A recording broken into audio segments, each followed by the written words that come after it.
We get along very well with NATO, I think, but I've always said, will they be there if we ever needed them? And that's really the ultimate test, and I'm not sure of that. I know that we would have been there, or we would be there, but will they be there? And let's hope that that never happens. We've never needed them. We have never really asked anything of them. You know, they'll say they sent some troops to Afghanistan or this or that, and they did. They stayed a little back, a little off the front lines, but we've been very good to Europe and to many other countries. Services who lost their lives in Afghanistan. I will never forget their courage, their bravery, and the sacrifice that they made for their country. There are many also who were injured, some with life-changing injuries. And so I consider President Trump's remarks to be insulting and frankly appalling. Let me start by paying tribute to the 457 of our armed services who lost their lives in Afghanistan. I will never forget their courage, their bravery, and the sacrifice that they made for their country. There are many also who were injured, some with life-changing injuries. And so I consider President Trump's remarks to be insulting and frankly appalling. And I'm not surprised they've caused such hurt to the loved ones of those who were killed or injured, and in fact, across the country. Well, I've made my position clear, and what I say to Diane is if I had misspoken in that way or said those words, I would certainly apologise, and I'd apologise to her. We have a very close relationship with the US, and that is important for our security, for our defence and our intelligence, and it's very important we maintain that relationship. But it is because of that relationship that we fought alongside the Americans for our values in Afghanistan. And it was in that context that people lost their lives or suffered terrible injuries, fighting for freedom, fighting with our allies for what we believe in. That NATO troops stayed a little off the front lines in Afghanistan and that the US has never necessarily needed us. Well, it's a real shame to hear that. The only time NATO has ever enacted Article 5 was after the 9/11 terrorist attacks, when the United States and the world rallied to the support of the US. Our agencies, our forces, our politicians, we all stood together, shoulder to shoulder, and responded. On Afghanistan, frankly, this is utterly ridiculous. So tracking some comments made that NATO troops stayed a little off the front lines in Afghanistan and that the US has never necessarily needed us. Well, it's a real shame to hear that. The only time NATO has ever enacted Article 5 was after the 9/11 terrorist attacks, when the United States and the world rallied to the support of the US. Our agencies, our forces, our politicians, we all stood together, shoulder to shoulder, and responded. On Afghanistan, frankly, this is utterly ridiculous. Many courageous and honourable service personnel from many nations fought on the front line. Many fought way beyond it. I'd served 5 tours in Afghanistan. Many alongside my American colleagues. We shed blood, sweat and tears together. And not everybody came home. These are bonds, I think, forged in fire, protecting US or shared interests, but actually protecting democracy overall. And I'd suggest whoever believes these comments, come have a whiskey with me, my colleagues, their families, and importantly the families of those that have made the ultimate sacrifice for both of our nations. It's also worth reminding everyone here in World War II, more British troops landed on D-Day than any other nation. It was an allied response, and united we conquer. Now, some advice for anyone who may be listening. There are 2 great sayings worth remembering. Number 1, there's only one worse thing than working with allies. That is working without them.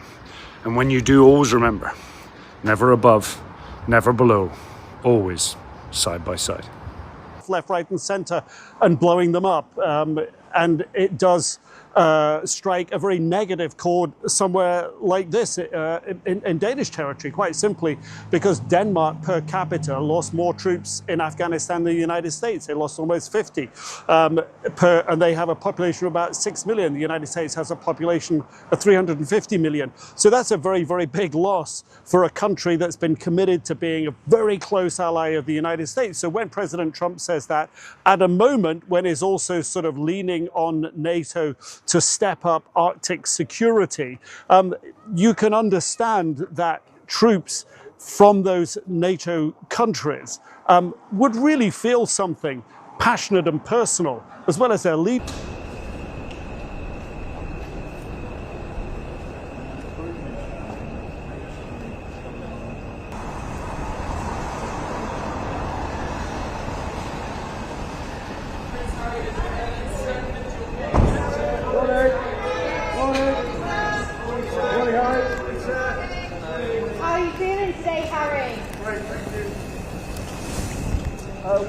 Hey,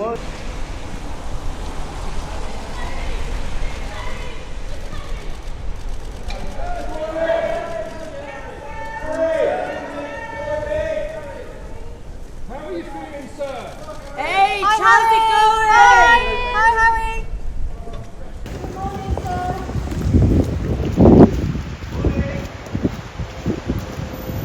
Pakistan has also criticised the remarks in a new statement. It says, quote, "I served there, I made lifelong friends there, and I lost friends there. Those sacrifices deserve to be spoken about truthfully and with respect, as we all remain united and loyal to the defence of diplomacy and peace."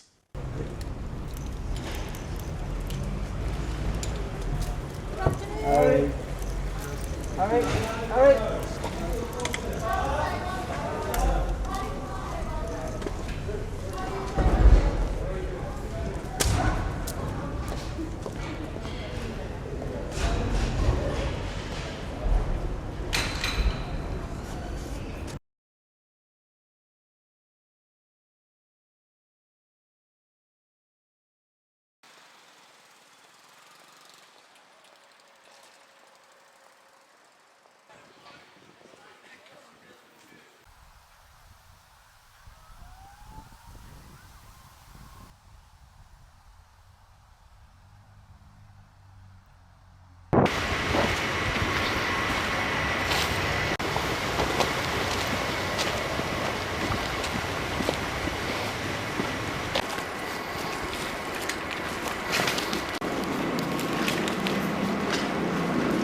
Moving.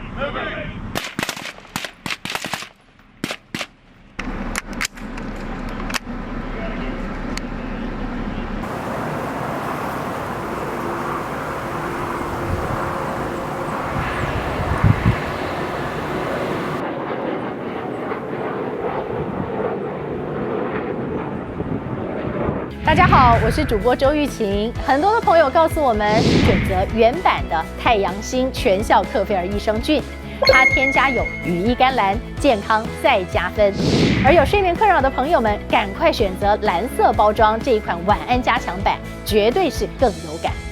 每日克菲尔，时刻美好 ，Good Feel Good， 请上快点购为健康下单，而且要记得输入推荐代码，有额外的折扣优惠。太阳星全效克菲尔益生菌基础版、晚安加强版新包装改版，内容不变，抽取更方便。要吃就吃最好的。